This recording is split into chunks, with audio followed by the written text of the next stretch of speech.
Salut Marie-Josée. Allô, Simon? Tu es formatrice au Centre de prévention du suicide de la Haute-Yamaska.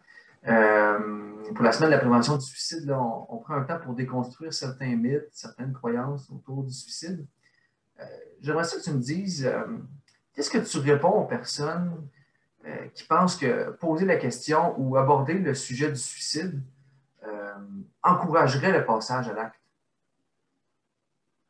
Bien, en fait, poser la question ou parler de suicide avec quelqu'un qui ne va pas bien n'encourage pas le passage à l'acte. Au contraire, ça permet à cette personne-là de savoir qu'elle peut en parler parce qu'on lui ouvre la porte.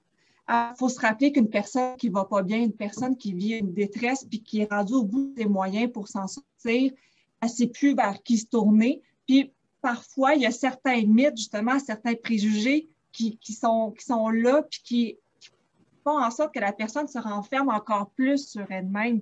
Elle n'osera peut-être pas aller en parler avec son conjoint, avec un parent, avec un ami, parce qu'elle l'a peut-être déjà entendu dire que c'était lâche, quelqu'un qui pensait au suicide ou que ça n'avait pas de bon sens, qu'elle n'allait pas bien parce qu'il y avait tout pour être heureux.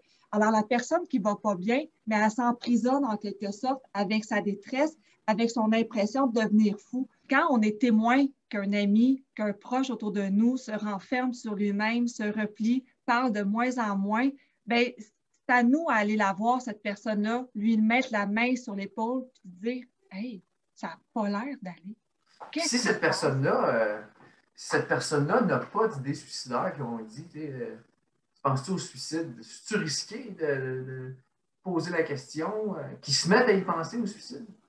Mais non, justement, parce que ça va juste donner l'opportunité de voir elle est rendue où dans sa détresse, puis ça va lui donner l'opportunité de pouvoir en parler si elle pense au suicide, au contraire. Et si elle pense au suicide, ça arrive, OK, que des fois, quelqu'un vit une détresse au point qu'il pense au suicide, mais ayez confiance que vous allez avoir la possibilité de lui donner les ressources nécessaires, les outils nécessaires pour s'en sortir.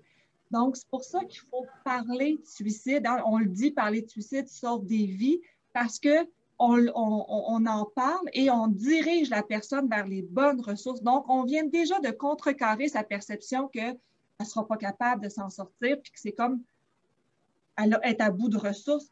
Donc, parler de suicide, c'est encourager quelqu'un à s'exprimer sur sa détresse puis c'est aussi lui remettre les outils nécessaires pour s'en sortir.